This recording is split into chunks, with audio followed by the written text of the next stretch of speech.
Yo, what's going on, everyone? Good morning, good morning, good morning. Long time no see. It was a great break.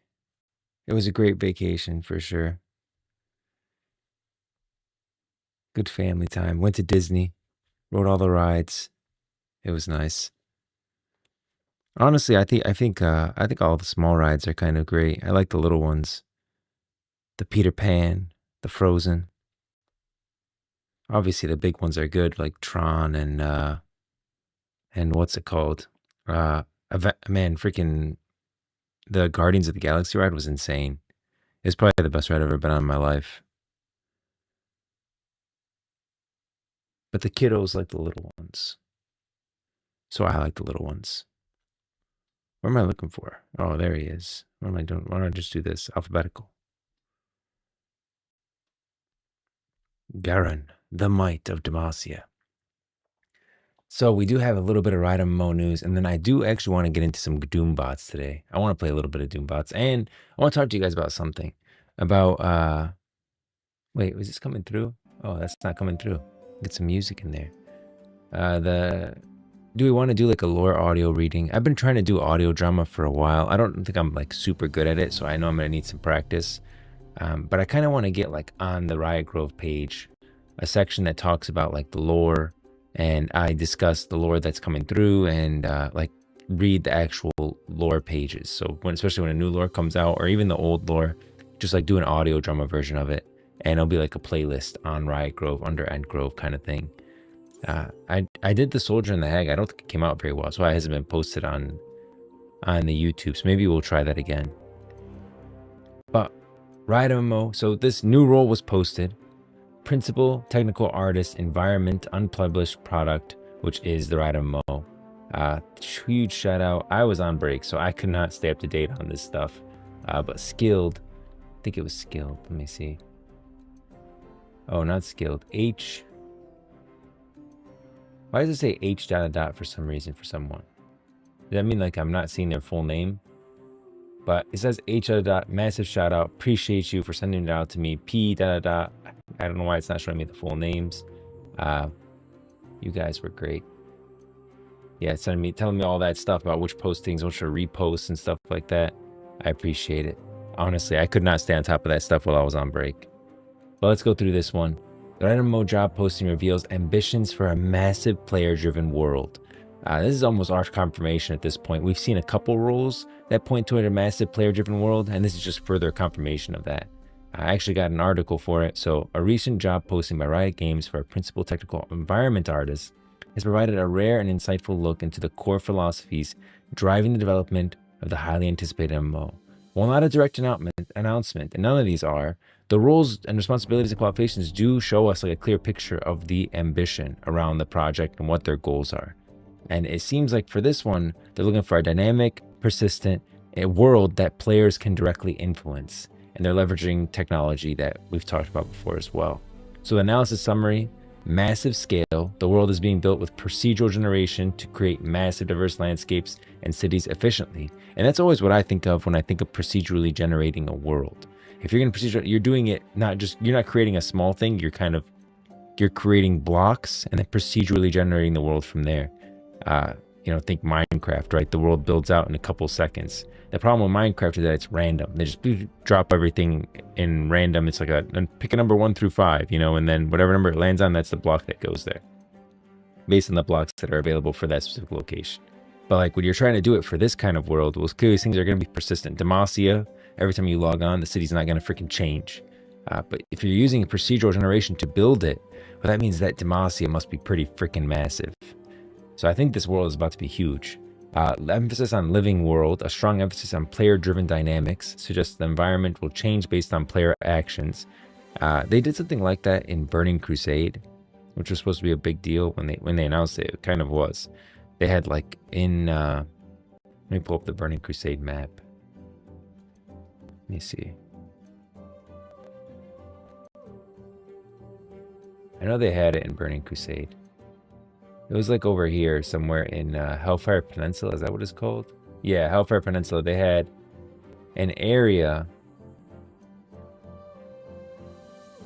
They had an area right here in the middle of Hellfire Peninsula, and it was supposed to be like player driven, where you can control these different tower points. That's like the basic version of player driven, right? That you can affect the world, which is, I mean, how long ago did Burning Crusade come out? So I'm expecting a little bit more than that.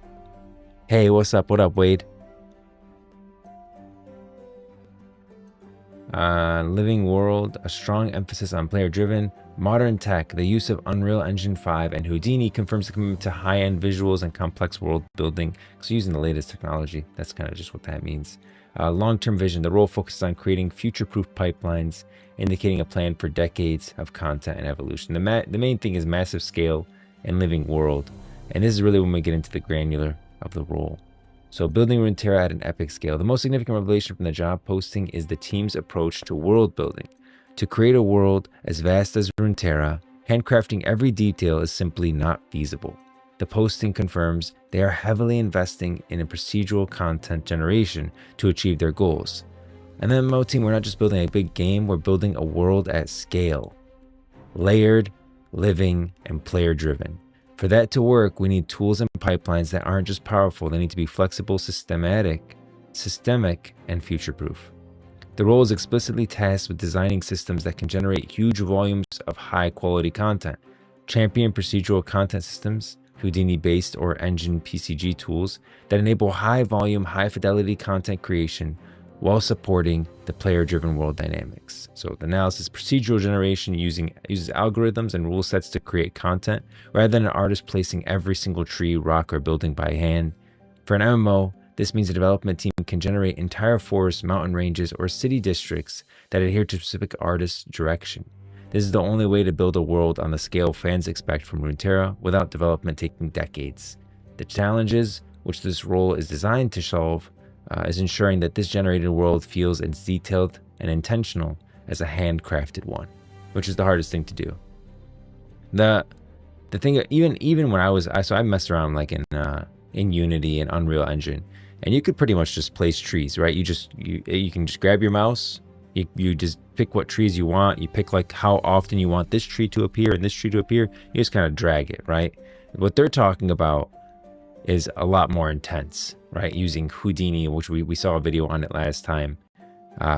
That's a bit more complex than just place this random tree randomly at this rate, at this interval. But it's kind of like what I remember from kind of designing a world at scale, which is just, instead of, you used to be able to plant every single tree, which can be probably painstaking for a team member to plant every single tree in a forest, every rock on a mountain. This is just, and I'm sure even Blizzard Entertainment does some procedural generation today in the expansions, definitely. But player driven, that's what gets me. Like, I would expect this. I would expect them to do some procedural generation in today's technology with the world. Perhaps the most exciting implication for future players is the repeating emphasis on creating a dynamic and persistent world. The posting suggests that environments will not be static, but will instead react and be shaped by the player base. Layered, living, and player-driven. They've said player-driven in like the last 3 roles we've looked at. This idea is reinforced in the desired qualifications, which call for experience with games that feature lasting environmental changes, experience building MMOs or large-scale multiplayer worlds, especially with persistent or systemic environmental gameplay.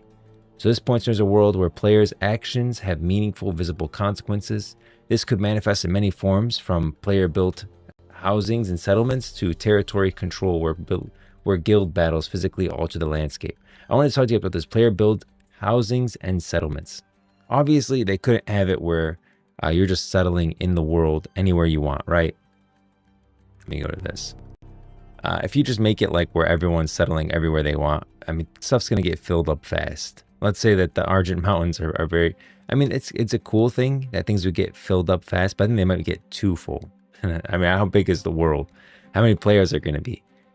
I can see, though, that there's being like layers in the Argent Mountains, like Argent Mountain Layer 1, Argent Mountain Layer 2. And in those layers, the houses and communities and that whole section there is entirely player built. So player built settlement, like settlement 1 for Argent housing. from our Argent Mountains and so on and so forth. I would love to see, you know, you just have an apartment in Demacia. I think, isn't that how, no, see, they still have layers. I know Final Fantasy, they have like apartments and stuff, but they still do have like layers that you walk into, different player housing layers. It's not just like actually in the world, but I would like to see something like that. I would love to be able to get an apartment in Demacia, you know, something to that scale. After all, Demacia is a very pretty city. To territory control, where battles physically alter the landscape, destroying bridges or erecting fortifications. It could also mean the dynamic events. Dynamic events like void invasions could scar a region until players successfully push it back. This philosophy moves away from the static theme park model of older MMOs towards a more immersive, reactive simulation. So let's say, you know, the void is invading from here, from Acacia, and they're pushing forward. You can design the world where it just kind of phases, which is not, you know, not that great. The next event, they push through, and this whole section here in the middle between the Sakalik and Acacia kind of phases into the next phase, which is a little bit more void themed. That's phasing. Just like this is talking more about player-driven environmental gameplay. So the void is pushing through, and let's say the void pushes through a little bit more on the right side than they do the left side. The left side is doing a little bit better. This side changes environmentally a little bit more, and in a response to what's happening, rather than just the next phase over, which is how MMOs do it today. It could also mean the dynamic events. Yeah, like the void. I think that would be great. Like seeing the actual events and the things that we're doing affect the world itself. Cutting edge technology job posting removes any ambiguity about the technical foundation of MMO's world. The team is utilizing a powerful and modern combination of tools known for producing stunning visuals and handling immense complexity. Master of Unreal Engine 5's world-building stack includes material systems, world partitioning, landscape tools, instancing, and asset streaming. Expert level knowledge of Houdini or equivalent procedural. Man, if you're in the job, if you're in like the field and you're trying to get into environmental building for MMOs or environmental building and gaming in general, I would freaking learn Houdini if I were you. That's how I got into I feel like I always do that. When I wanted to get into my role, I looked at what the roles were hiring for and just learned that. Hey, what up, Genshin? Hi, my friend. What about the news today? Yeah, so there is a new role, Principal Technical Artist, Environmental, and it's really talking about world building and the living world that's being affected by the players and player-driven world. That's the main stuff. And the main thing, really, my takeaway was that this stuff is going to have, you know how in MMO when you have like an invasion or something like that, or an attack, how it phases you. It's just kind of like the world changes, so to speak. That seems like it's going to be different in the Riot MMO. It's going to be more procedurally generated and more, it's going to show kind of what's happening more in the world. So I was talking about a void invasion. If the void invades from here, it's like Khalik is here. Let's say the void's pushing a little bit more on the right side. You're going to see that in the world. Like this area will kind of look more void. Let's say the left side's holding strong. Like this side won't show compared to just an automatic, the void, next phase of the void, guys, next patch, this area just phases into the void, which could be really cool for expansions. Yeah, but again, like if I was in the space, I would freaking learn Houdini, because Riot MMO roles have mentioned Houdini like 3 times in every single one. Procedural content tools with hands-on experience building environmental systems at scale. Unreal Engine 5 is the forefront of real-time graphics technology, capable of rendering incredible detail and dynamically lit environments. Houdini is the industry standard for complex procedural generation in both film and games. The combination of both for world generation is a state-of-the-art pipeline, and this confirms Riot is aiming for a top-tier visual experience that can stand alongside the best-looking games on the market, while also having the technical power to manage a massive, seamless world. A foundation built for the future. They constantly talk about, you know, the world-building pipeline. I mean, we've seen MMOs, look at World of Warcraft today, be held back by some of the architectures of the past. And so they're thinking long-term. An MMO is not a short release window and go out. I think Mark Merrill in in that stream where they caught him talking about the Riot MMO, saying he wants it to be released before 2030. He said, you know, release is the start, not the finish, which is 100% the case. Like, MMO is ongoing and it's gonna be in development. Really, I feel like MMOs never get out of beta because you're constantly doing the next patch, you're patching the current patch, working on the next patch, and probably writing the story for the third patch. So it's just an ever-looming development cycle. MMOs never end. And that's what we really want for the MMO anyways. Now, that's that new role. And we're at a point where, guys, a procedurally generated massive world seems imminent at this point for the Riot MMO. And I'm excited about it. The main things I wanted, so do we want to go through? We can go through a lore. I can talk through. I wanted to read The Soldier and the Hag again and try my take on audio drama. Or we can go into Doombots. I really want to get better at audio dramas, honestly. I want to be able to like audio drama all the lore in Runeterra. Do you think the game will have the entire map, or will it have only some parts like Valorant? So this, let me show the map, because I'm sure not everyone knows Valorant. So this is Valorant right here, this top area, like Noxus, Demacia, and Freljord, Piltover, and Zaun. That would be all considered Valorant. This is like Southern Runeterra. I don't know. I think they just call it Shurima, really. I think this is just called Shurima. Ishtal, Targon, Shurima, Acathia. And then there's Bilgewater is a separate place, Shadowhouse is a separate place, Ionia is a separate place. I think, in terms of launch, Demacia, Noxus, Piltover, superficial level of Zaun, and partial of Shurima is what I think it will start with. One content rest of them will be expansions. I don't think Freljord is going to be included at launch at all. I think there's zero chance of Freljord being included at launch. Freljord's too massive, too much story, too much quality story. It's stuff that you want to save for an expansion just because it's going to explode.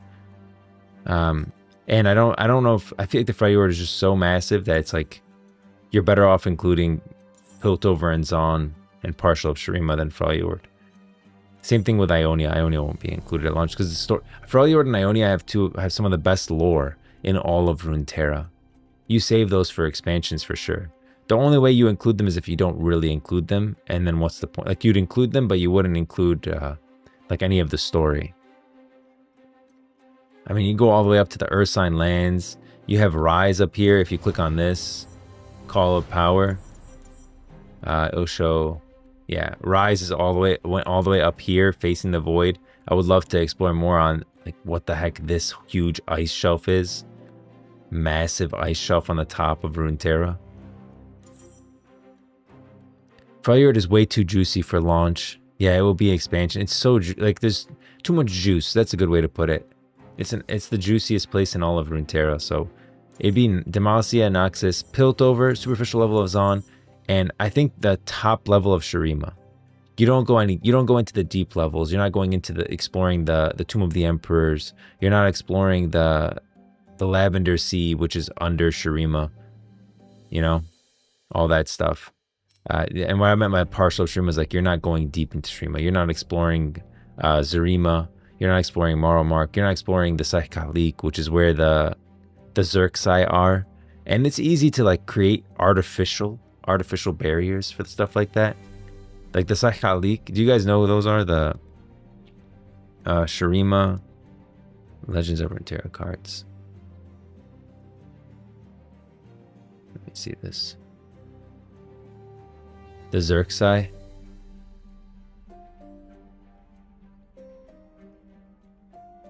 How do you spell Zerxai again? Yeah. Oh, it's an apostrophe. Zerxai. You can absolutely have it where one of these Zerxai just come up and, swallow you if you go near. Like, you just get overwhelmed, right? They're freaking high level. You go into this area, this territory, they slaughter you. Same thing with Zaun. Like, I don't think that all of Zaun is going to be explorable, It'll be like the top superficial level of Zaun, and that's it. You won't get to explore any deeper. So if you get into the Psychalik, you'll just be slaughtered on spot. This thing will literally burst out of the ground and swallow you. You'll see Zerxai calling their allies to you. They see you trying to sneak in.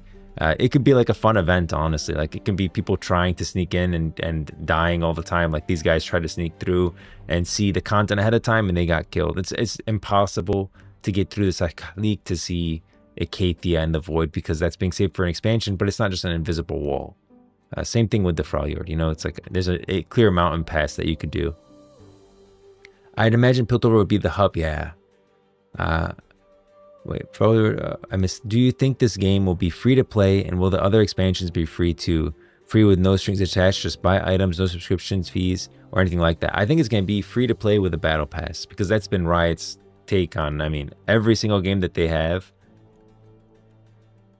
Every single game that they have, if you really look at it, League of Legends, free to play with a battle pass. Valorant, free to play with a battle pass. Teamfight Tactics, free to play battle pass. Legend of Runeterra, free to play battle pass.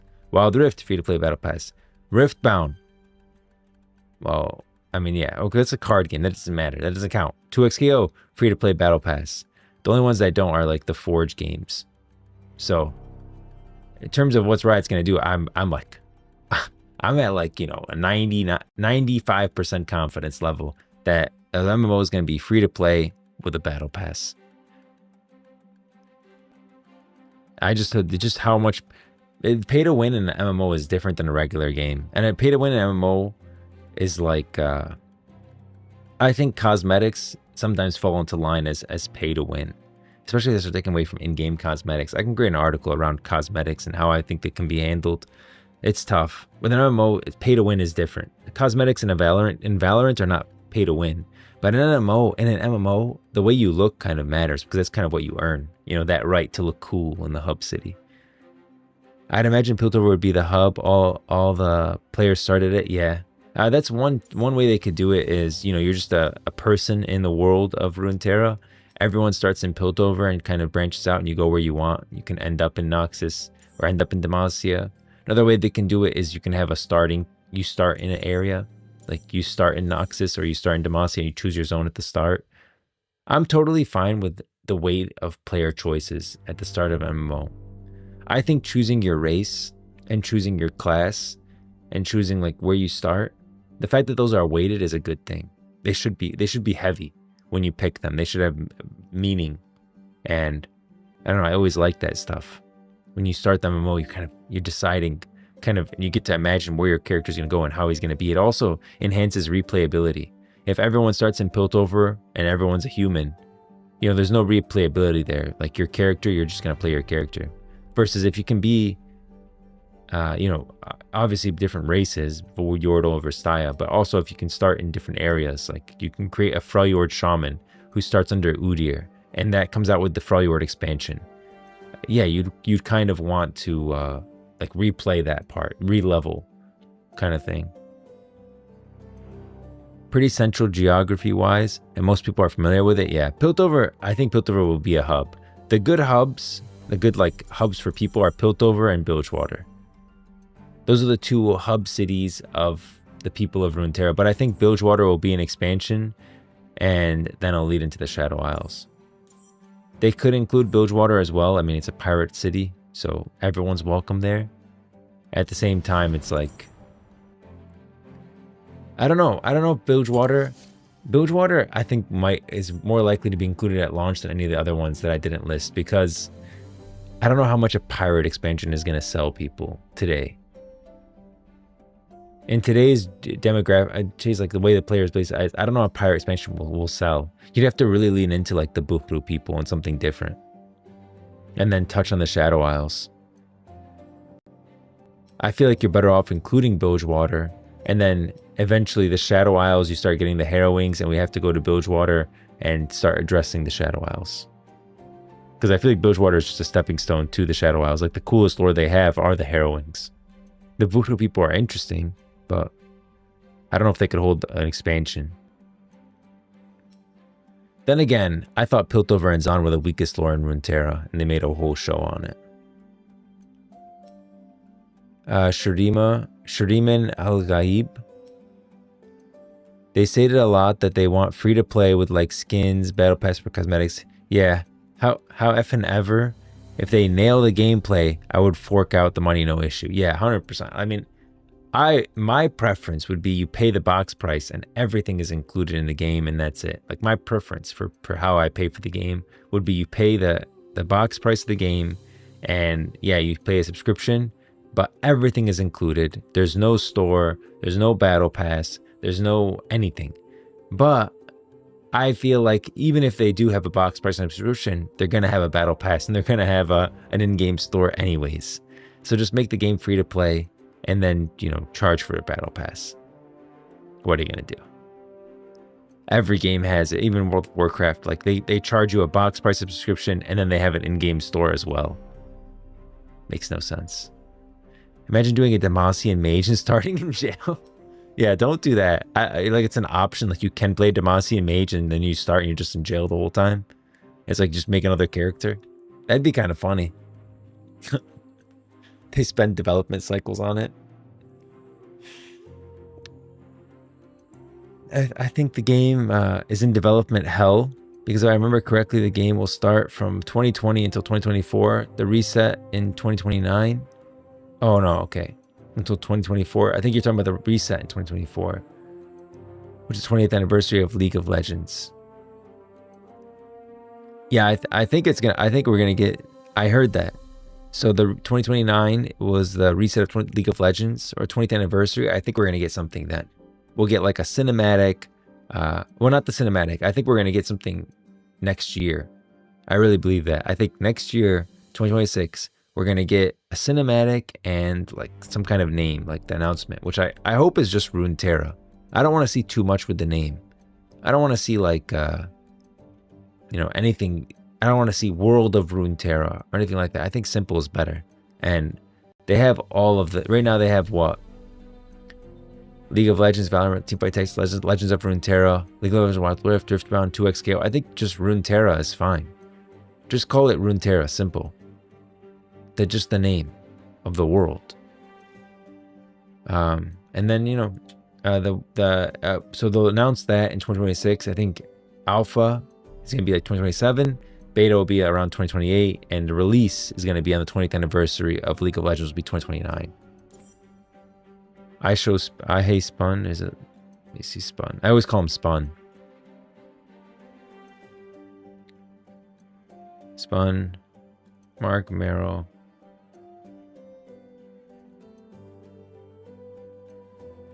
Release before 2030. Let me see. Official, unofficial release date, yeah. What did that say? 2025? I don't know what that says. This is whose is this? Official, unofficial release date. Did that say 2025? I don't know what video this is. I'm journeying through time, man. People thought the game was gonna come out in 2025. It's a short by Spun. Let me see if I can find his YouTube channel. Hold on.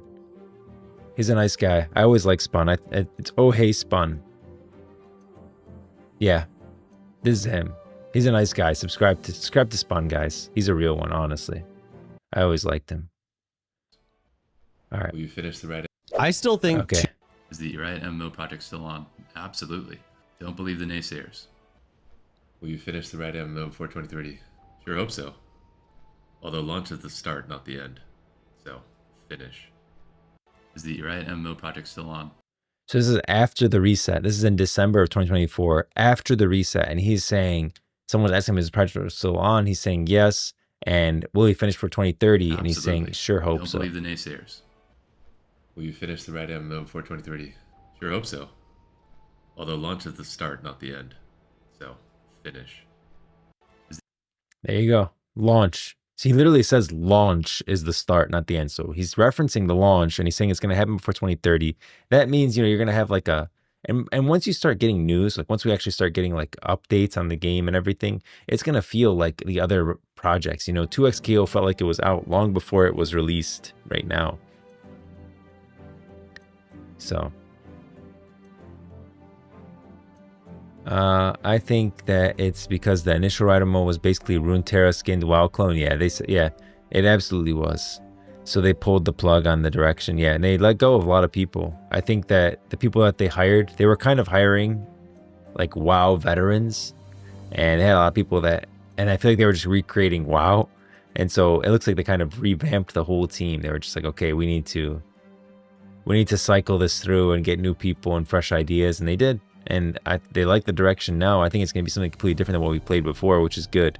I think if you make a WoW clone, even when I say this, for some reason, I say this in videos and like the video will go up and everyone tells me that I'm an idiot. Like, oh man, what are you talking about? People would absolutely play a WoW clone. They should have just done that and it would have been great and they would have sold. I disagree. If you make a WoW clone, people will just play WoW. There's no reason for them to start over in Runeterra if it's exactly World of Warcraft Mach 2. There's no point. They're just going to play the... You gonna try out the world cinematics coming out in about an hour? Yeah, man, if it comes out during my stream, why not?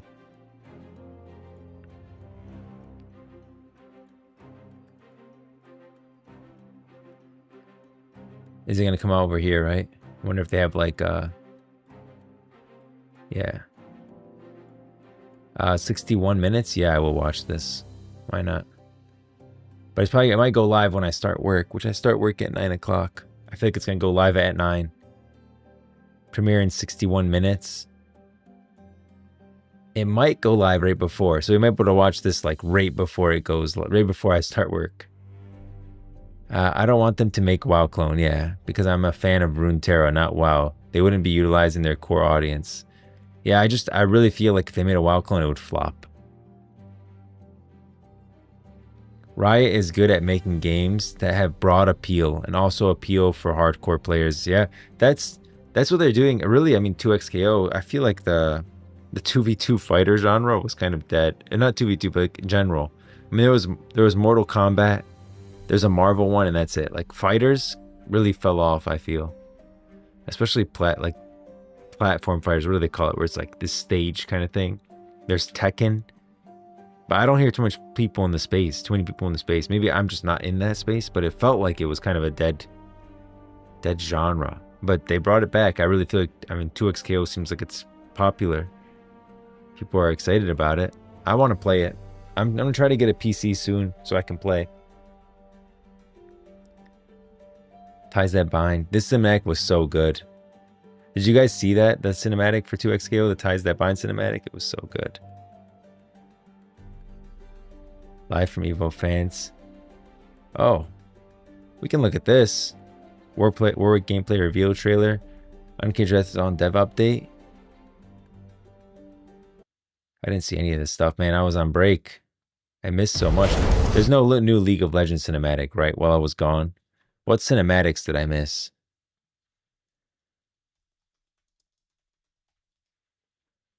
League of Legends. Anything else that I missed from League of Legends? No? They released the Truth cinematic. Legends of Runeterra. I think there was something coming out for Legends of Runeterra. This is just the Dev AMA. Dev Snack Shop. Okay. I think I only missed the 2XKO stuff.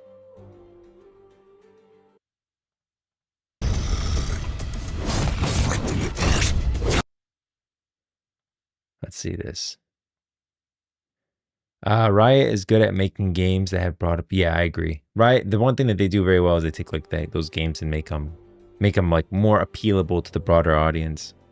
Not even effing WoW is doing great. Yeah, let alone a WoW clone. Exactly. It seems like it's the WoW players that came in and would tell me like, make a WoW clone. Like, no, they definitely shouldn't. They need to absolutely nail the gameplay. It's not engaging and most importantly fun. It will sink, yeah. Do something different and make the gameplay amazing. As they did with 2XKO. 2XKO feels heavy. At least what it looks like to me when people are playing it, like the combat, 2XKO feels weighted. It feels like the abilities, it really has impact, which is so important for MMO.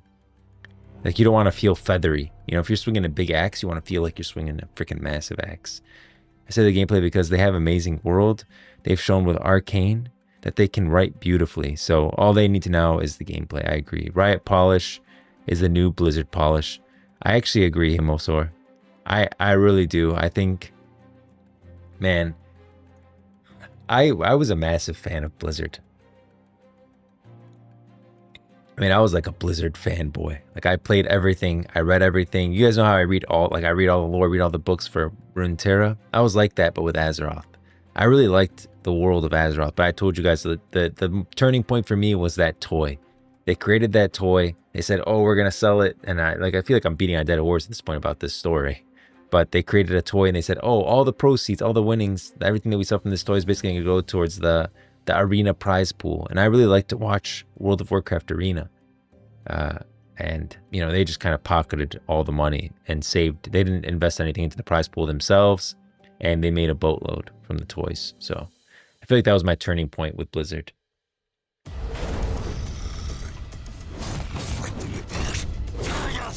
Jeez, can we talk? 2XKO is so freaking pretty to look at. I mean, this is a pretty game. It really is. Like, damn. 2XKO is nice to look at. Would you guys want an MMO that looked like 2XKO? I don't know. I really like it for the style of the fighting game itself. Like this cartoony, like this is like very cartoony, you know? Like extremely artistically cartoony. Even more so, I feel like, than World of Warcraft. Like if I pull this up and I pull up like World of Warcraft, I feel like it's less than even World 2XKO.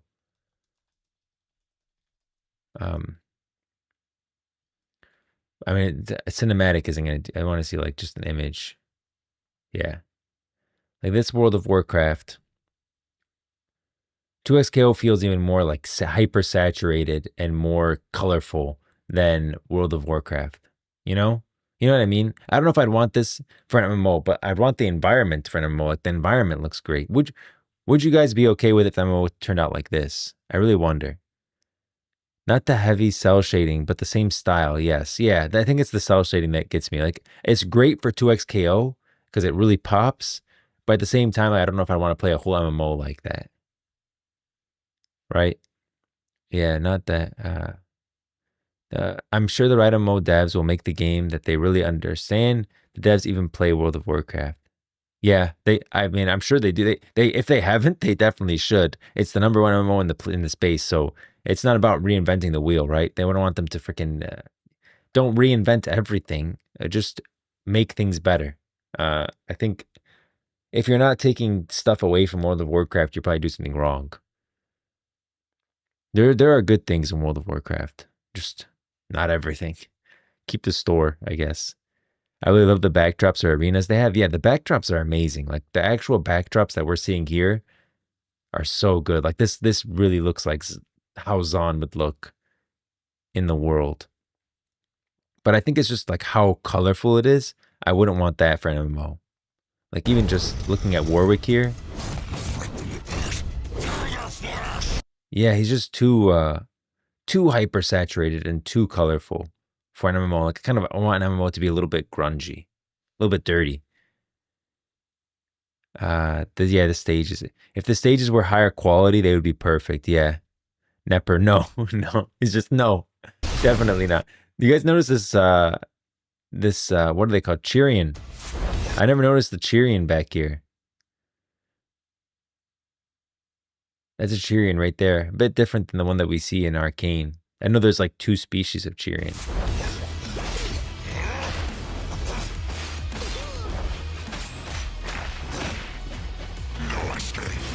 I mean, Warwick looks like Warwick, though.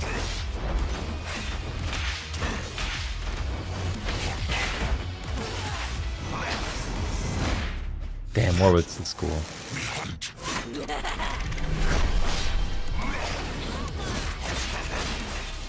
I want to see his grab. Oh, whoa, oh, that's a cool ult. Dang. What was Jinx's voice line? What was Jinx's voice line?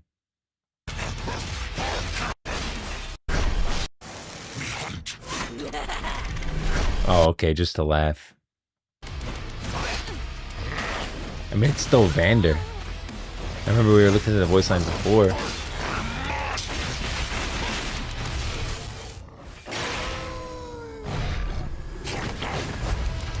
Dang, so that's his ult. Why not his ult, but...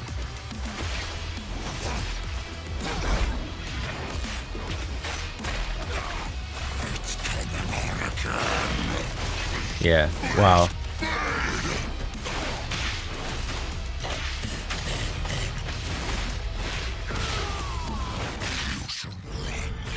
This is his ult. Oh wow, that was such a nod to his I think it was Wild Rift, his cinematic. Warwick Wild Rift. Let me pull it up separate. It's literally, that's such a nod to his like Wild Rift cinematic, which I thought was so good. Yeah, I have the beast. That was such a nod to this cinematic, which I think this cinematic does such a good job for Warwick. Somewhat, yeah. It has the anime fight vibe. Yeah, the whole 2xKO vibe is great for 2xKO. I don't know if I'd want it for MMO. I think it's too much.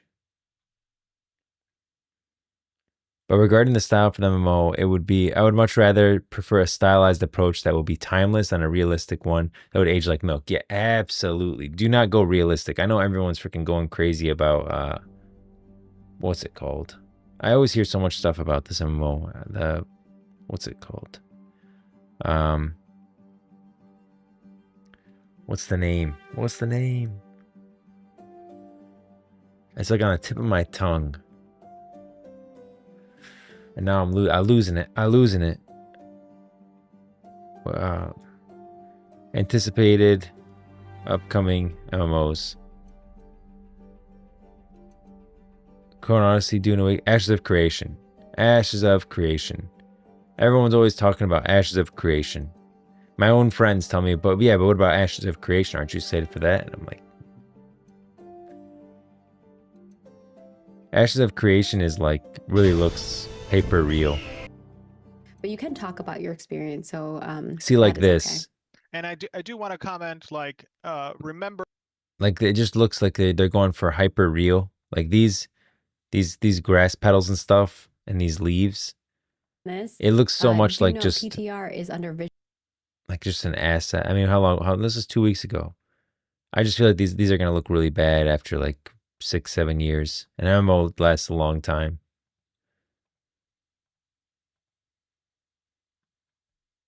Remind people, if you see something that is suspicious, or you are experiencing something, or you see RMT, or you see anything, that's pretty cool though. That's pretty cool though. But yeah, I don't know. I never had a good feeling about Ashes of Creation. Mostly because they started selling stuff. Before the game was even released, they're selling cosmetics. Realistic graphics never works for more than a few years. Yeah, exactly. It lasts for a little bit and then it's gone. And it's not worth it. You want art. You want it to be like a cartoony look. I would prefer an Elden Ring style of graphic than an insert generic photorealistic. Yeah, let me see Elden Ring.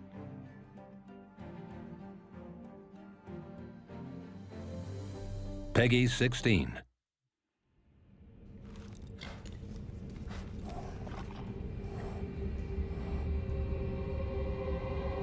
Oh, I never played Elden Ring. I always wanted to, but I never had the time. I mean, that looks really good. The tarnished will soon return. I mean, that looks really good. By grace, once lost. Wow. I wanted to play Elden Ring so freaking bad, but I just don't have the time. The Golden Order is broken to its core.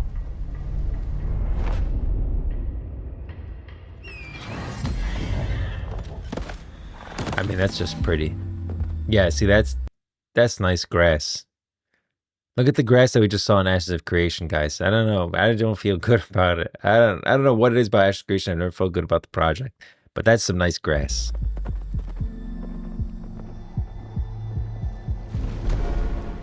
That's nice. You guys ever played the Colossus? What's it called? It's a really good game. It's like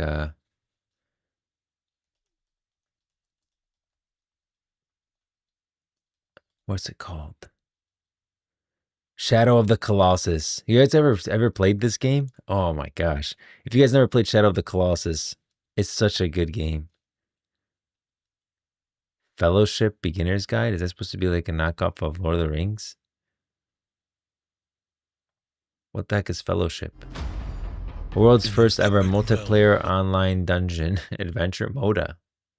A MODA? What is a MODA? Ancient magic and unspeakable horrors. What the heck is this? One truth stands eternal. Adventures aren't for those who wait.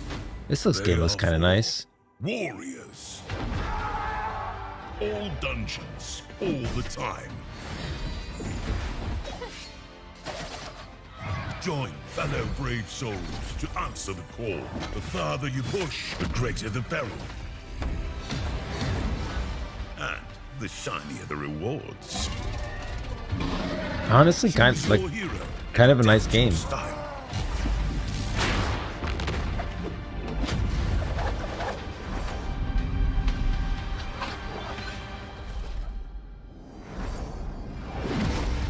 Find your fellowship.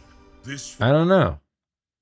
Honestly, I don't know. Like, this game has 12.6K subscribers, 104 videos. I mean, why I would just find this randomly? How many videos? This game old? 1 year old. No one talking about this game? It looked decent. Only dungeons, no open world. Oh, okay. Oh, and like you just pick like a pre-made character kind of thing. It's not like you customize your character. It looks like you have a pre-made character and then you can customize, like get gear for them. Still looks like a decent game. I mean, I'd probably play Sylvia. Right, Sylvie. so let's talk a little bit about wait, is she a Sylvie. I have fawn? I, no, that's why I said I'm just. Yeah, that's probably who I'd play. But it looks like, honestly, looked like a decent game. What was I saying? Oh, Shadow of the Colossus. In an epic realm of ancient magic and unspeakable horrors. Yeah, guys, this game. If you never played Shadow of the Colossus, this is a pretty game.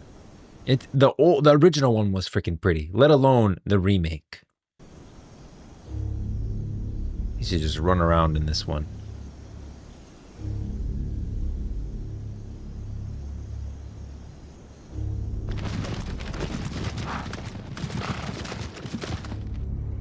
Yeah, not sponsored, but guys, if you never played Shadow of the Colossus, highly recommend.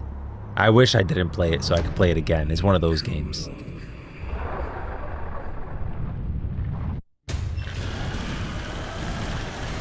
Yeah. Look at this. I always loved that one because of the fur.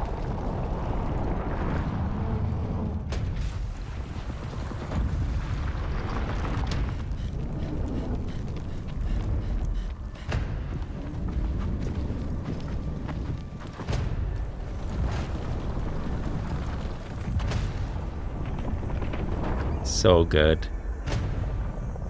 What a great trailer too, just like so silent.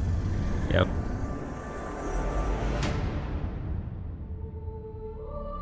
Yeah. Ooh, gives me chills. If you guys never played Shadow of the Colossus, do it. Like, I would prefer Elden Ring style of graphic than yeah. Ashes of Creation is a target tab. I believe Riot will not use the target tab because it's an old MMO system. I think it's gonna be a combination. There's gonna be action combat for sure. I mean, we've looked at every single role that they've ever come out with, and action combat is what they're gonna do. Definitely. I think it's gonna be some combination of tab targeting.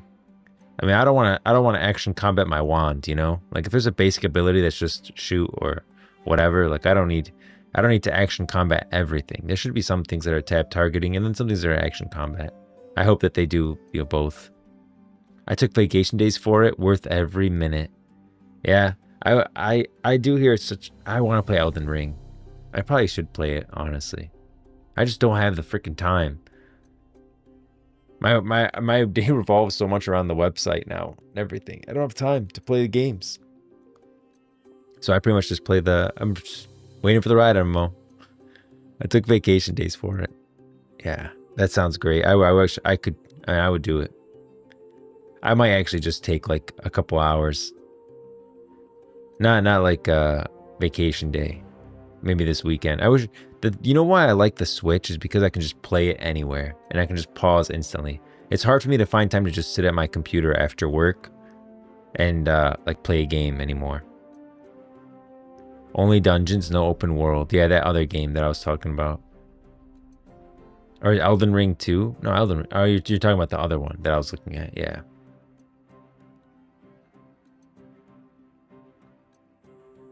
Yeah, I don't know. I might play Elden Ring. Maybe we'll do it on stream.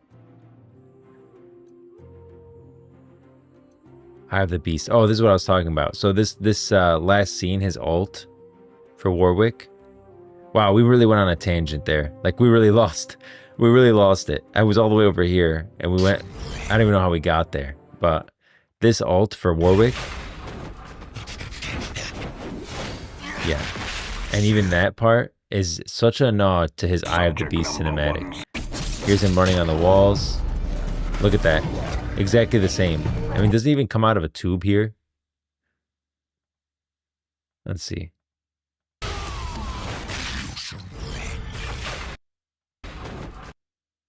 No, he doesn't. He starts in the woods. In the alley though. Okay. And then here he's already in the alley. Right? Wow. Oh, that shot for sure. That's like the same. That's like 1 for 1, isn't it? Yeah, right there. He runs through. Runs on the walls, hops.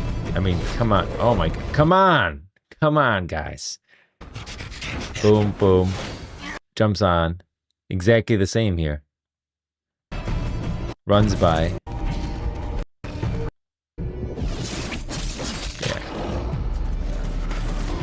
Starts. It starts. Runs by there.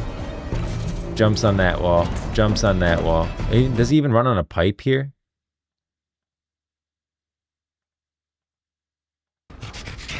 Oh, I just saw the pipe right there. But he doesn't jump. He doesn't run on there or anything. It's just wall, and then leap. But very similar. And then instead of like him landing and sightseeing, but then if we go back forward a little bit.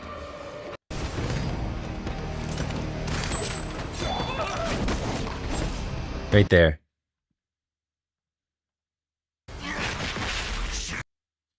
I mean, that's the same cinema. That's the same scene.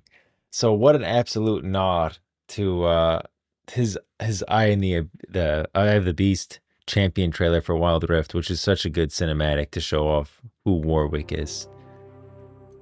I'm excited for Runeterra raids, but I hope Riot doesn't make them the main focus of the MMO. One of the best things about Runeterra is how alive its world feels. I want reasons to explore, discover stories, and spend time in the overworld too. Man, I don't know why that comment got me excited. That comment made me... I just can't wait to run around the world of Runeterra. Absolutely. Like, just to run around the world of Runeterra, and there has to be reasons to do it for sure. Like, to explore, discover. That's one of the hardest things to do today because of the way technology is. Like, before, when...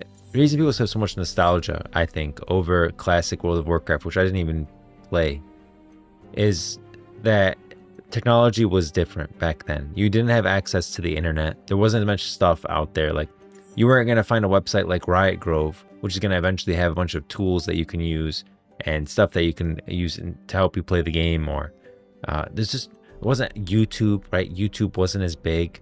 Freaking nowadays, technology, news and information is so out there, so widespread that the second something becomes available, the second there's a secret right over here, like at the top of the Argent Mountain, go left, climb this tree, you can find it. It's something secretive that's pretty exciting if you do find it. It becomes widespread. Everyone knows where it is. It's no longer a secret. Everyone's communicating about it online that, okay, it's there. And it's different when you communicate in game. Like, it's different when you're talking to someone in Demacia and he's like, yeah, go over to the Argent Mountain, climb this mountain, find this tree, and look over to the right and you'll see this chest. Make sure you grab it and you run over there. That's still exciting. A Google search is not exciting gameplay. but it's become that way. It's really tough to compete against that. And that the best way to do it is just make it where it's easier to stay in the game than it is to go out to Google. It's easier to ask other players. I don't know how to do, like, the main thing is no add-ons. Definitely no add-ons, because an add-on, then you don't have to talk to anyone, and it just pinpoints it on the map, and like, okay, I press M and I'll see all the chests on the map, and I can zoom in and I can see the chest there, and I click on it and it'll say go up this tree and whatever. Add-ons make it even worse. So definitely no add-ons, but it's hard to compete against the YouTube and the Google and the Bing or whatever. Just overall, the way the world is today, to make things still secretive and exciting, and it's harder to do today. Like there's too much communication. I like that 2XKO made him huge in the cinematic. Arcane also made him huge despite the design. Yeah. He's as big as, I think he's as big as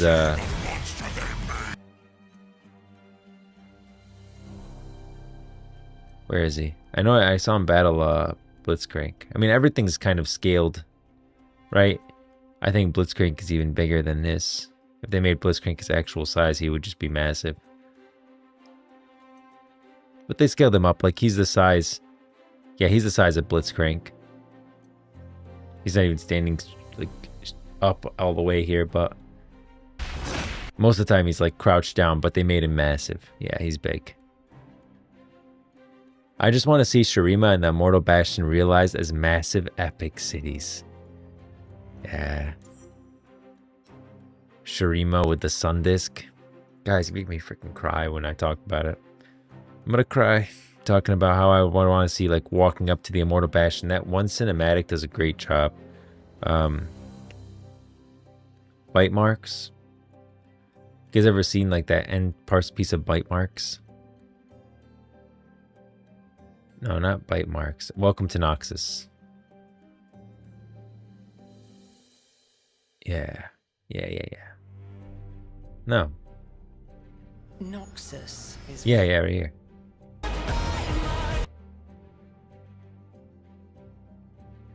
Right here. That is MMO to me. I always felt like there's one shot in classic World of Warcraft that shows like walking out of Mulgore into the Barrens, and it always gave me MMO vibes. This gives me MMO vibes, and this is how massive I want the world to feel. But you can see the Mortal Bastion up there is literally just about touching the clouds. It's just about touching the clouds. It really is. Massive, massive structure. And she's just standing here. You just see this winding path. This road going all the way up to the Immortal Bastion. This huge structure. You can see the weather is literally different over there because the world is so big.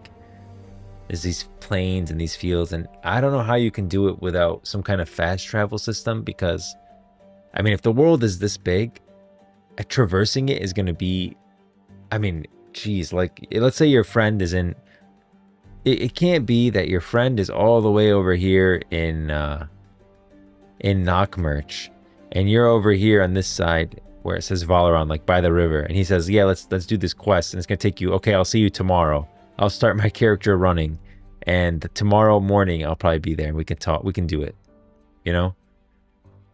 It has to be, I don't know, you have to, I want the world to feel massive, like this massive, but I also want the world to be reasonable when it comes to traversal. And I don't want flying mounts either, because I feel like flying mounts remove the point A to point B, the stuff in between that is, I feel like is really good for MMO. So I don't know how you're going to do it, but find a way. Sit down in a room today, close yourself, Riot team, just sit down, close yourself in a room and figure it out. You want the world to feel massive, traversal not to be a massive obstacle that takes forever, but no flying mounts. I mean, in the music video, oh yeah, I just want to see Shurima. Yeah, this is I think you're talking about this shot. We were talking about the same shot. This shot feels MMO to me. Yeah, I don't know if anyone else gets that vibe from here, but it gives me the chills. I would start. I would play some League of Legends. What's it called? The bots, the Doom bots. But I don't know because of that cinematic's gonna come out soon. Maybe we'll just keep talking until then. Where's League of Legends cinematic?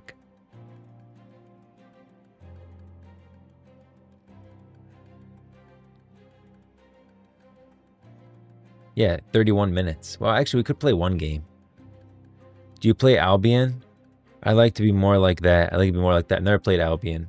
Let me see. I've heard of it. I've never played it. Albion Online. I spent 100 days as a solo player in Albion Online. Well, jeez.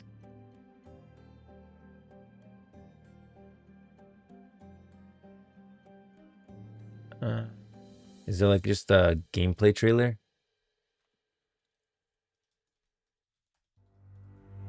Oh, every sword has a story.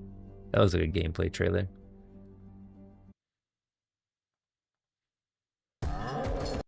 Jeez. Oh, we're gonna follow this sword. Story.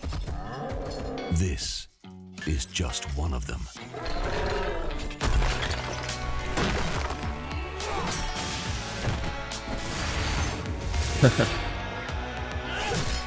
That's kind of a cool cinematic.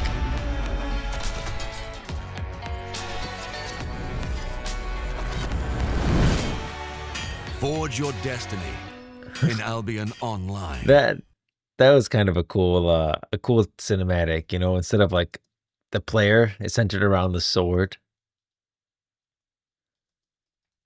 Gameplay trailer.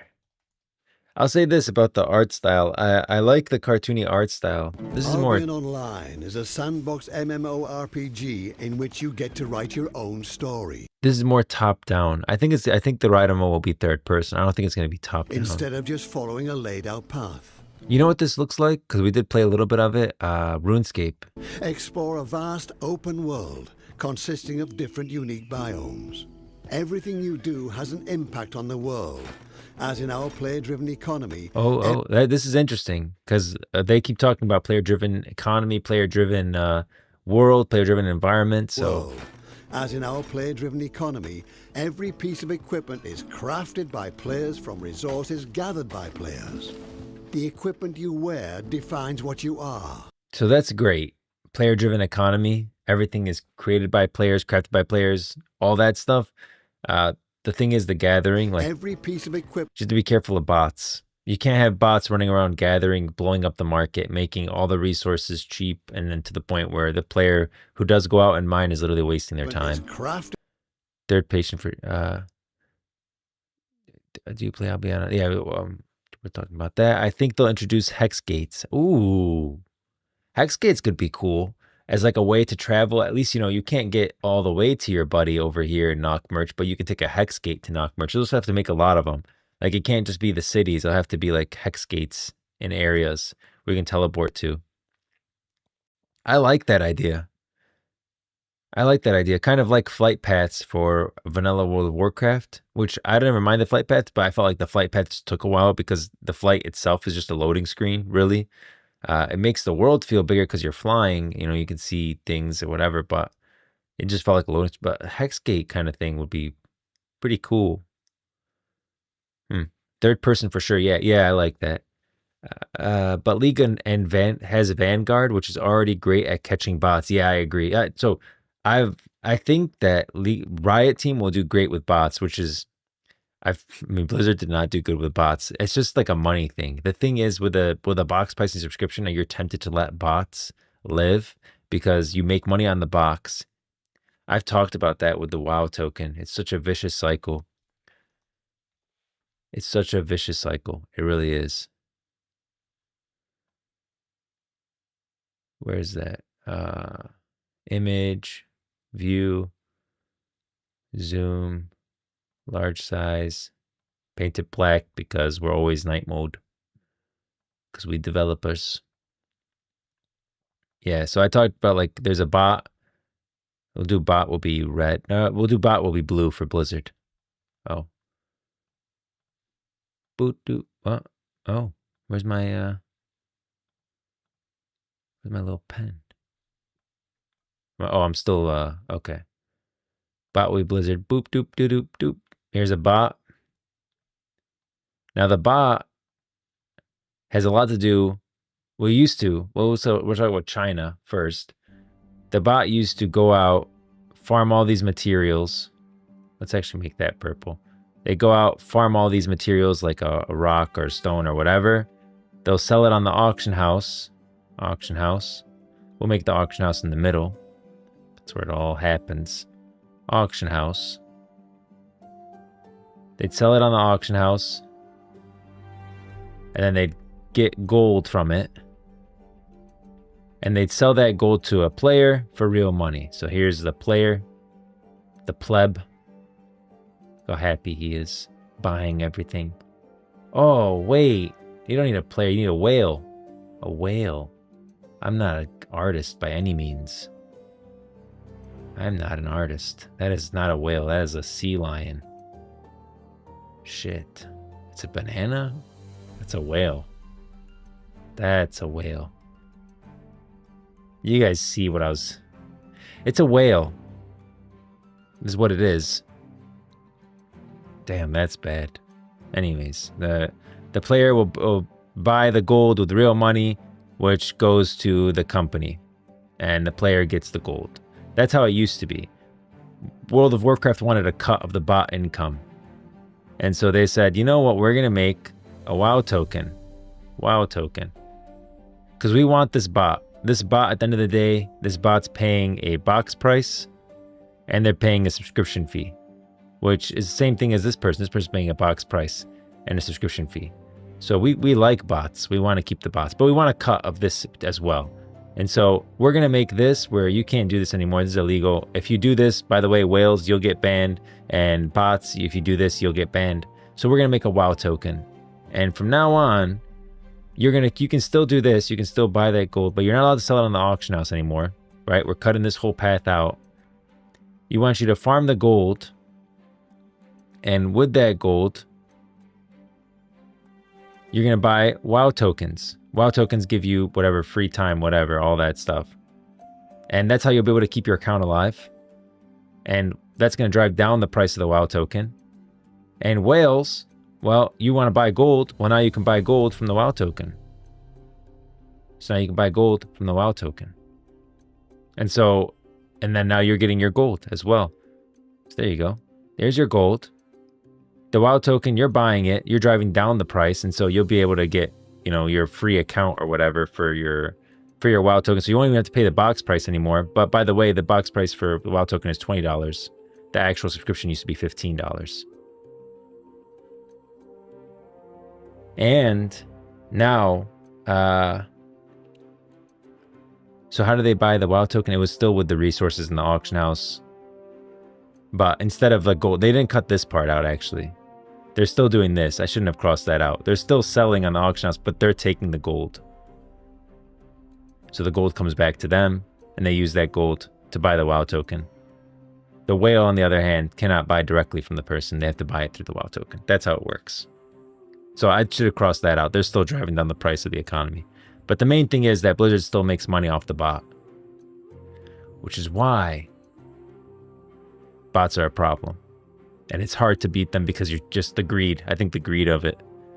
But without a subscription price and a box price, and it seems like honestly, and if we look at the history of Riot Games, they've never took the money that you could get from a bot, which I don't know how they would in League of Legends, but the money that they would get from a bot, they'd rather just ban them. And Vanguard seems to do a really good job. Riot Games seems to have a good stance on bots. Anything player driven seems like a nightmare to get right as a developer. Yeah, it's not player driven world. This is why everyone's so excited about it. It's not going to be something easy to do, but at the same time, it's by players. Like even this, right? They're saying it's crafted by players, created by players. It's a whole player driven economy. That sounds awesome, but it's much more difficult to actually implement than just something simple like, just the world drops gear and you sell it on the auction house if it's good. It's hard to bot because the higher rarity materials spawn in red/black zones, which means if you die to gankers, you lose everything. Ooh. So that's how Albion did it. Kind of like just made it where botting isn't profitable. That's interesting. I never thought about that. That's one way to do it. Just make it where botting isn't profitable because you're a bot at the end of the day. You're easily killable. The bots on World of Warcraft usually do it on PvE servers, so you can't really kill them anyways. Bots F up the economy and increase incentive to buy WoW tokens. Exactly. But it doesn't deal with them because they want them. Yeah, exactly. They make money on them. Bots make money. Blizzard got a cut of the gold sale. From resources. The WoW token, by the way, I didn't explain that. The reason the WoW token is good for the botter, is because the WoW token can be translated into actual, like Blizzard Entertainment cash. Like you can buy the WoW token and you can translate that into like Blizzard currency, Blizzard money or whatever, in a way, like the BattleNet currency, which is pretty much the same as money. But you can only use it in the Blizzard space. Is gathered by players. So essentially, you can't farm without risking all the stuff on you. Exactly. That's actually a good thing. Making it unprofitable to bot is a good thing. Equipment you wear defines what you are. Switching from. What do you guys think about this? This is the equipment you wear is what you are. So you wear a robe and stuff while you're a mage, and you wear plate and armor and stuff well now you're a tank. What do you guys think about that, or would you rather have a class-based system? That's it. I always wonder what people think about that. I have my own take. Swapping your armor and weapon, or be a combination of the two. Venture out into the world or into dungeons and face Albion's inhabitants and wildlife. Go on expeditions to encounter even more challenges. Fight other players in open world clashes. Well, that's fight over pretty massive. Or city control in tactical group battles. Relax by retreating to your personal island. Build a home, grow crops, raise animals. Join a guild. Player islands? That's kind of interesting. Build a home, grow crops, raise animals. Raise animals. Join a guild. Everything is more fun when you work together. Leave your mark in the world. In Albion, everybody matters. That's so important. That's so important. Like I always said, the thing about classic WoW is the person with 0 time still add value to bring to the guild. He was like the guild professions. Professions in classic WoW were the casual players. I can see this easily. Professions in classic WoW were the classic players' end game progression. Okay, you couldn't make it to guild raid night, whatever. Like you're only able to play intermittently. You're not able to commit, 5-6 hours on a Saturday night.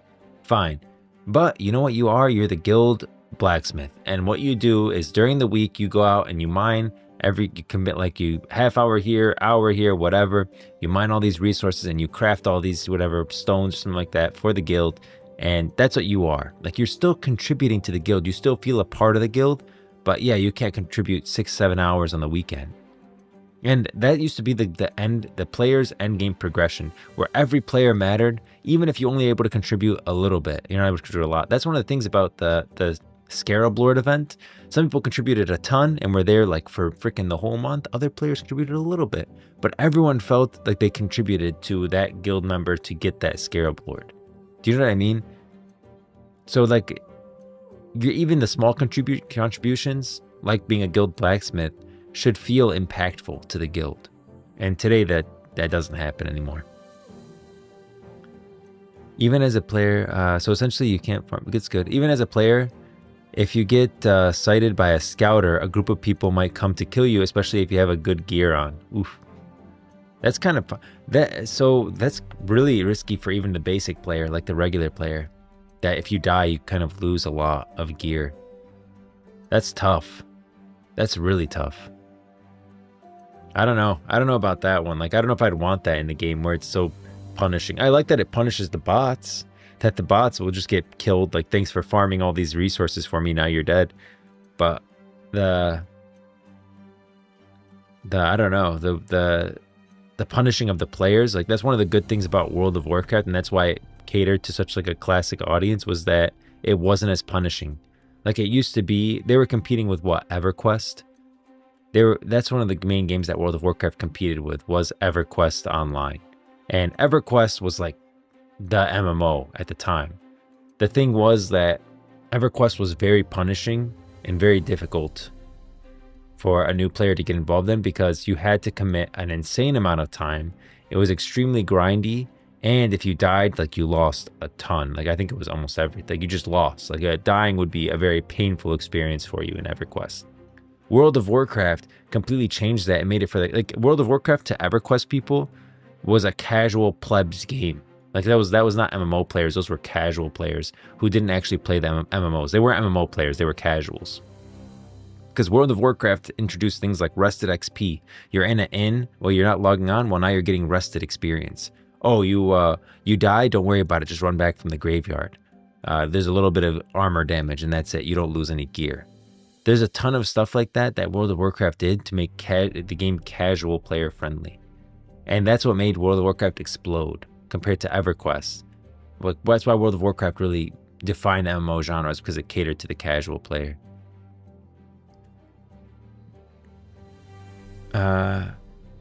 That's what I don't know about, like the killing, dying, and then losing your gear. That seems kind of rough. I don't really vibe with it. Prefer classes by far. I think a class-based system is better. I really do think a class-based system is better because the thing about a class-based system is that you feel the impact and the weight right off the bat. Like your race and your class define you, and you're making these big decisions about your character from the beginning. And it also makes a statement of who you are as a player. Like when you go into the world, like, yeah, I'm a druid, I'm a Tauren druid, whatever. That like immediately defines you, and like says who you are. And a lot of times with RP, like that really helps you define out your character, kind of thing. So I think it's important. I really like being able to choose your race and class at the beginning and having that impact, rather than you just kind of, you're just a person. You start from one place. You don't choose where, like in terms of Runeterra, right? You choose your race, probably be human, Yordle, or Vistaya. Your location, your starting zone, Demacia, Noxus, Piltover, maybe Shurima, and you choose your class based on those decisions. So if you made a human mage, battlecaster, whatever, blood mage, you'd be limited. You can only start in the Immortal Bastion and Noxus. You wouldn't be able to start in Demacia. That kind of thing. You make a sandcrafter or whatever, you have to start in Shurima. There's certain classes that are specific to those zones. They don't start in the other zones.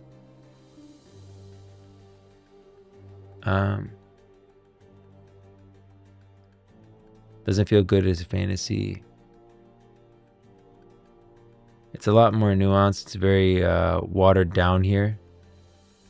Doesn't feel good. What did I miss? I feel like I missed something. Essentially, you can't farm without risking, even as a player. I don't really vibe with it.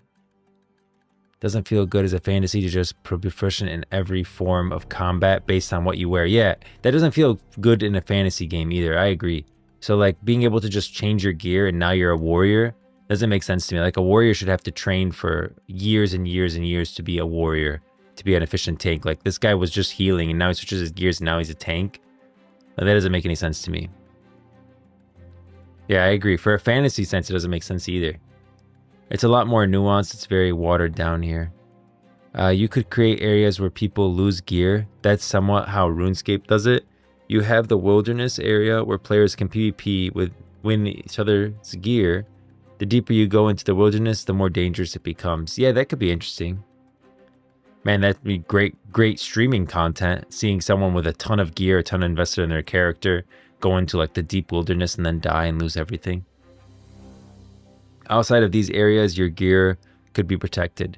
That could be interesting, something like that. Like where your gear is not always at risk, but in certain areas it's at risk. I like that. I like the idea of risk for sure. Just about doing it right where it's not super punishing for the casual player. There is massive specialization trees in Albion. So it's not really like you can pick up a high level gear and put it on. You have to build up the specialization for hours and hours to wear it. Yeah, maybe they made it sound a little bit too easy here, where it's like, where is it? Fight other players in open world clashes. They said it here. Economy gathered by players. The equipment you wear Yeah. defines what you are.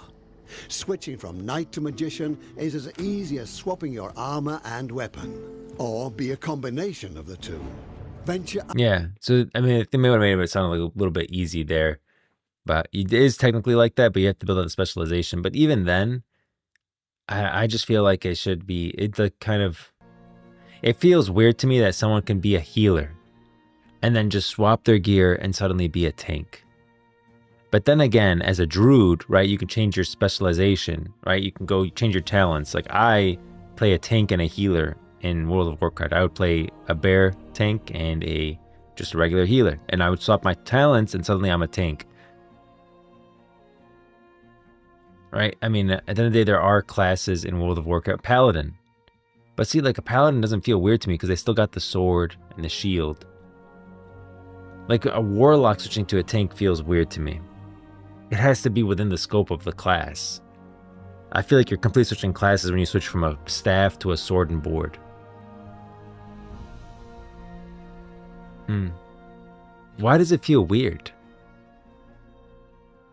I don't understand why it feels weird. It feels weird to me that a priest can switch to a warrior, but it doesn't feel weird to me that a druid can change his talents and tank and then heal. Same thing with a paladin. They can change their talents, suddenly they're tanking or they're healing. It doesn't matter.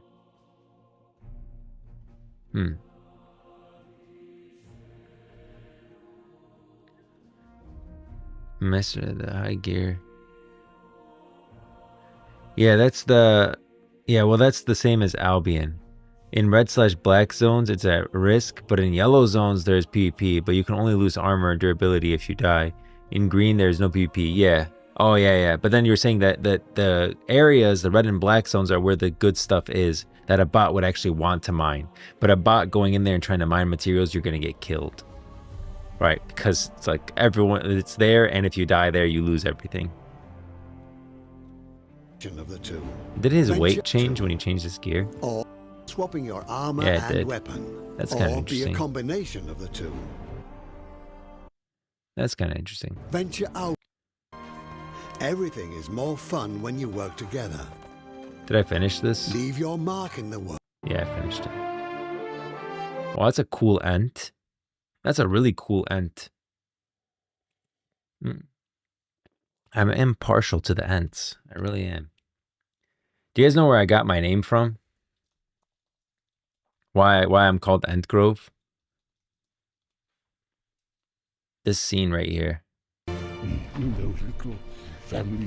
I thought this was one of the coolest things I'd ever seen in my life, like when I first saw it. I loved this scene. Cursing Elvish, Entish are the tongues of men. They have business with the orcs. Yeah.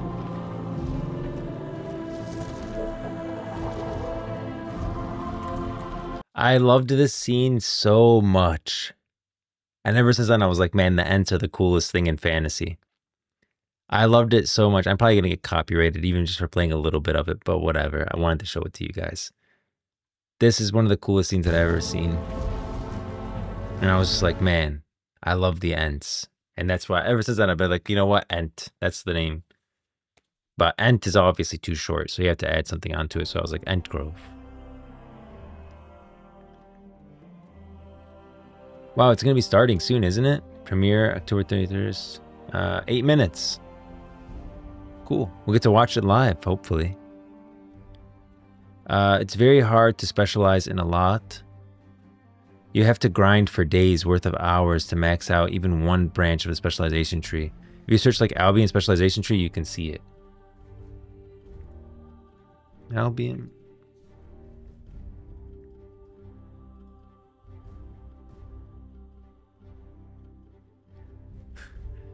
Some bot on Kick told me, loving the stream. I play this game as well. We should team up sometime. Add me on Discord. Honestly. Are we playing a game right now? I don't know, guys. Maybe we are. Specializations. Albion Wiki.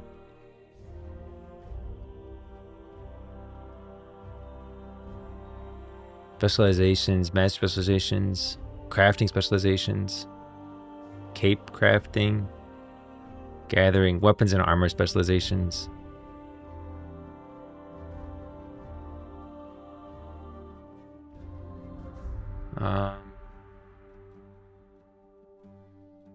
I feel like I'm probably close to where it is, but I just wanted to see like the specialization tree. I can go to images. Oof. That looks pretty big. Wow, it's just alchemy. Wow. Wow. Well, that's massive. That's bigger than I was expecting. And this thing branching out. I'll be an online skill tree. Adventure line? Adventurer line?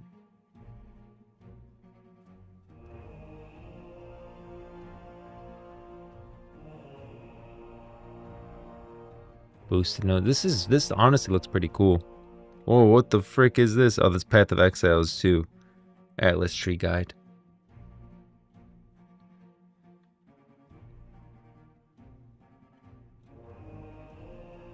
Is Albion Online free to play? Maybe we'll play it one day.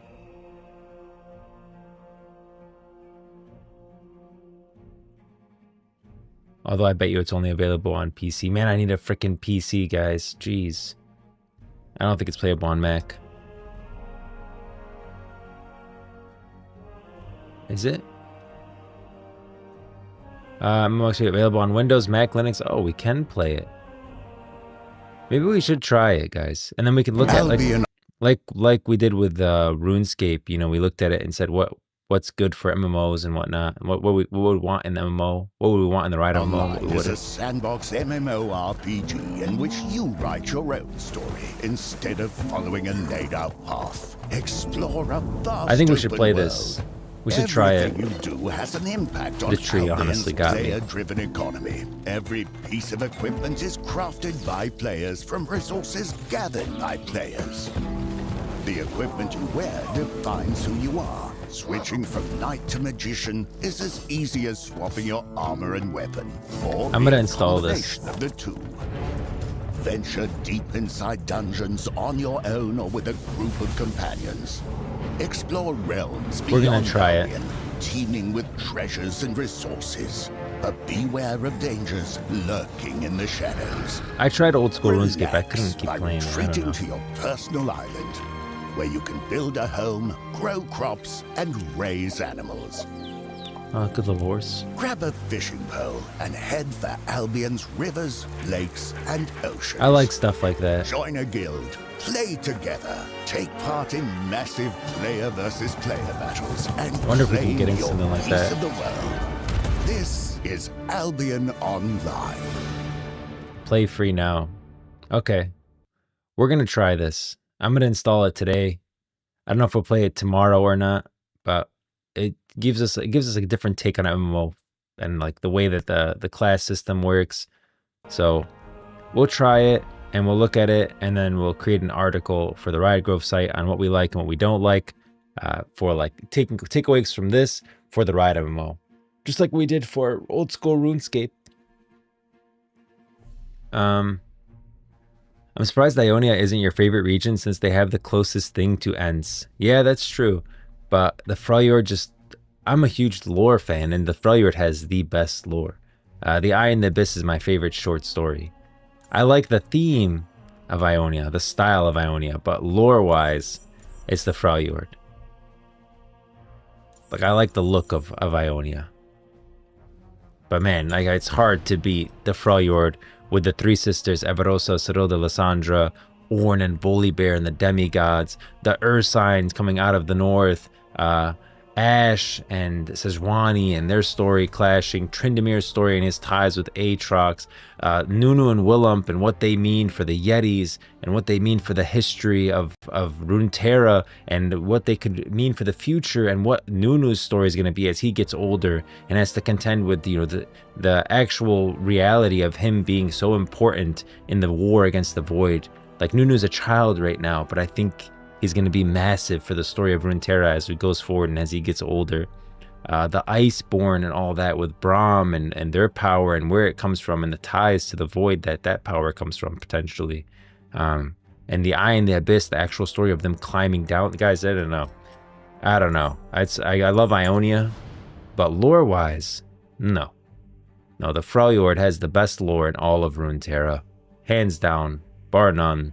No questions asked. Any other answers is wrong. Yeah. Yeah.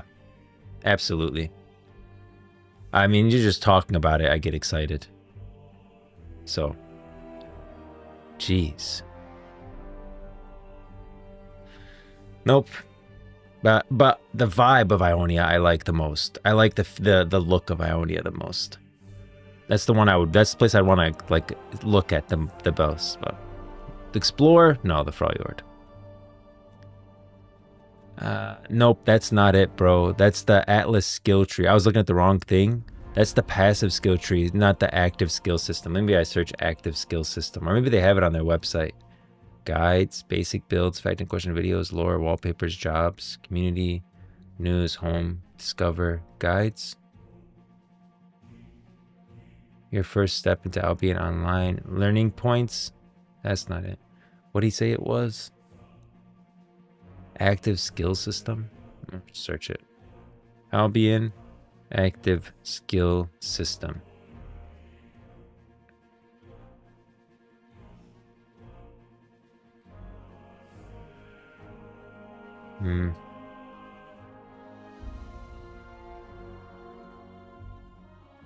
Combat tree, crafting tree. I don't know if that's it either. It's hard for me to tell. The same company also made EVE Online. The same company that made Albion Online made EVE Online. I don't know if you play or know that game too. Personally, I don't play much EVE because it's too complicated for me. If it's too complicated for you, then it's too complicated for me. I'm sure. I don't like. I don't want to be. Oh, I've heard of this. Yeah, you're right. This game honestly does look complicated. EVE Online does look intense. It's playable on Mac. So, are they both on Steam? Jeez, I don't have Steam installed. Is Albion Online on Steam too? Okay, guys, I think we're going to play both of these. We're going to try Albion Online and EVE Online. It's just the order now at this point. We're going to play both, though. We're going to try them, and then we'll talk about what our take is for them based on the Riot MMO.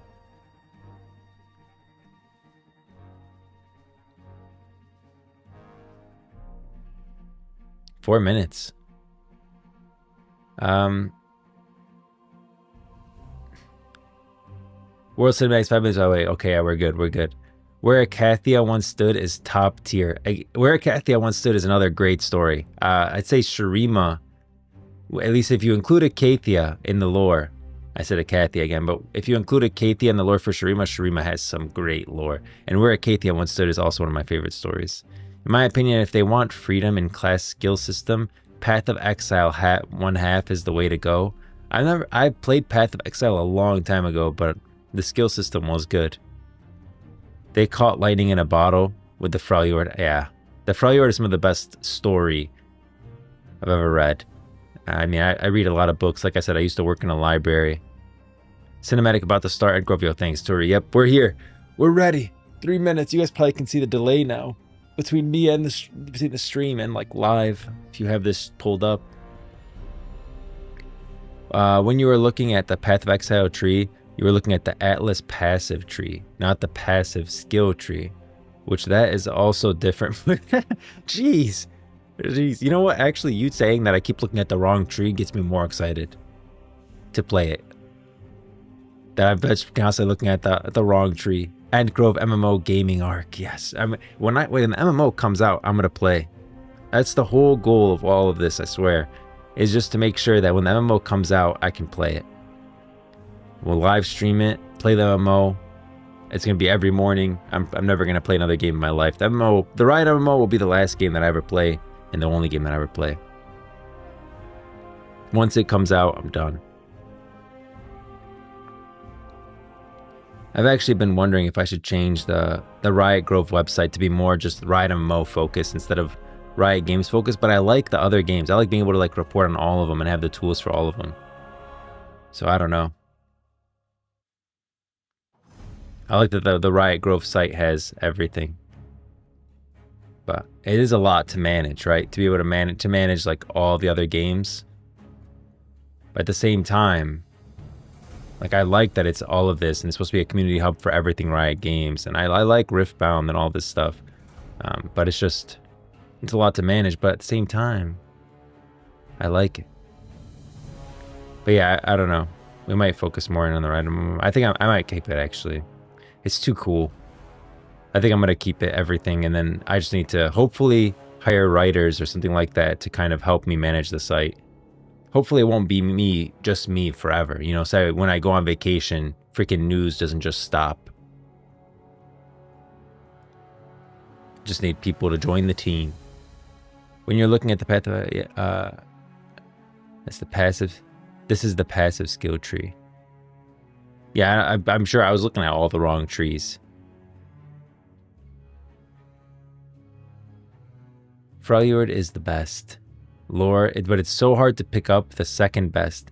Shurima, Demacia, Shadow Isles, Noxus are all strong contenders. Yeah, when it comes to second best, like they all, I don't think there's a... I would have said Arcane and Piltover were some of the lowest on the lore tree. We could do a ranking. That could be fun. Ranking the zones based on their lore. That could be really cool. Maybe we'll do that tomorrow. Rank all the zones based on their lore before we play a little bit of Albion Online and see how that game is. That could be fun. Talk about it based on the Riot MMO and like talk about how the game starts, how it introduces you to the systems. Old school RuneScape was pretty fun, but it also kind of hurt a little bit to play it. It was a bit too old. That's a bit too old.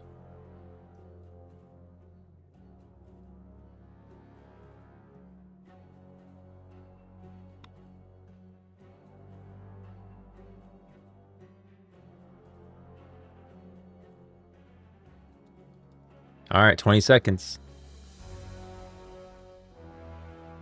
They still are, in my opinion. It's just that Arcane was so beautifully done. Man, oof. I actually started watching it again. 10. All right, pause. Here we go. Make sure the sound is on. All right.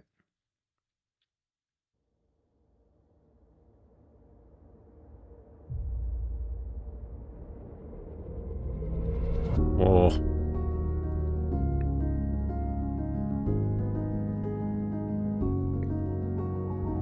Silas. What's in your heart? What's left to give? Aatrox.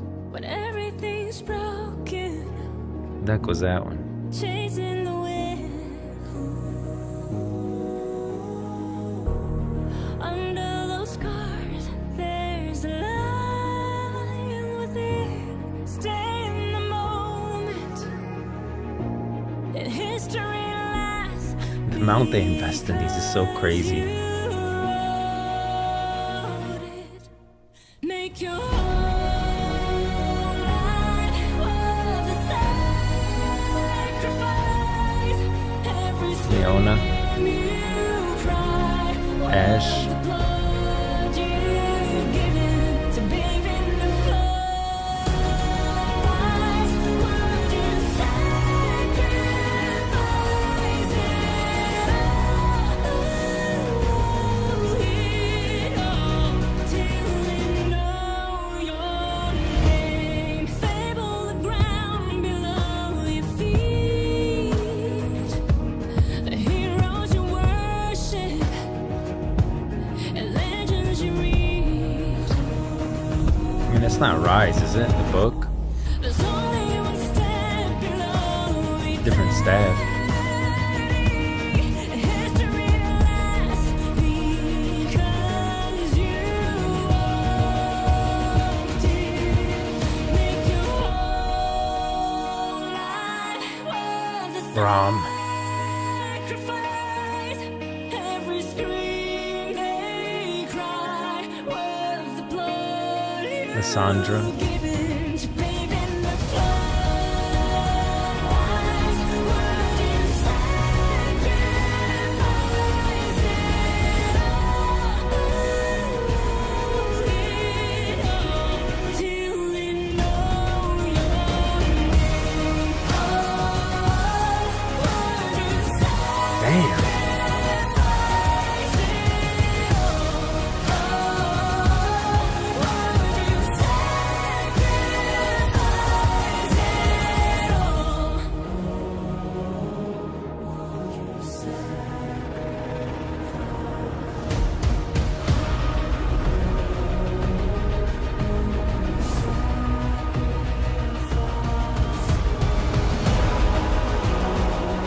Who's the staff character? Why do I keep... It's Faker, but I don't know who the staff is. Is this supposed to be Rise?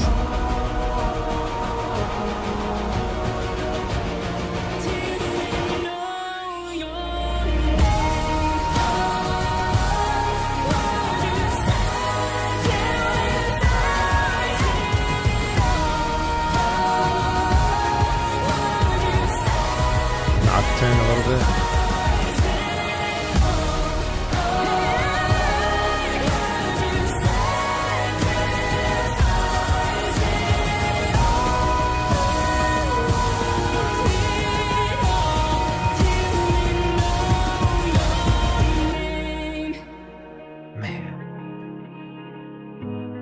League of Legends ever gonna freaking miss on a cinematic? Azir. Oh, Azir, Emperor of the Sands. Yeah, that makes... Oh yeah, that is Azir's staff. Celebrating 15 years of the Worlds. Wow. Well, that was freaking amazing. Azir. Yeah, personally, I don't play PC League, but Wild Rift, so I don't know too much about esports. But this is hella cool. Freaking, I mean, yeah, you don't have to play to know that was awesome. But yeah, I think Wild Rift is slept on. Wild Rift is such a good game. It's actually great. I do have to drop for my work call, but is it just me or does the song not quite fit the vibe of the video? Like the video is a bit too epic compared to the tone of the song itself. At the beginning, yeah, but then when it popped off, when it hit hard, I was like, oh no, this is right. Azir, Emperor of the Sands is here. Yeah, yeah. Guys, as always, man, I don't know why this morning I was like a little bit like, I was like in the morning when I woke up, I was like, man, this is going to be, I don't know what to even talk about for the stream. I was like, I'll do the Riot MMO drop post and I'll probably play like the Doom bots. But talking to you guys is the most fun I have during the stream. I just love literally talking to you. So the fact that I was able to just talk to you guys for the whole stream was awesome. And we're going to talk more tomorrow. Thanks so much, guys. Another freaking amazing stream. I don't even know what to say. It's more than I could ever expect. I didn't think there would be this many people talking and chatting and popping off the whole time. So, much love, and I will see you guys in the next one. See you tomorrow. At least she's still up. OP and WR. Hers is about PC Gwen. We gonna take a look tomorrow. Peace, guys.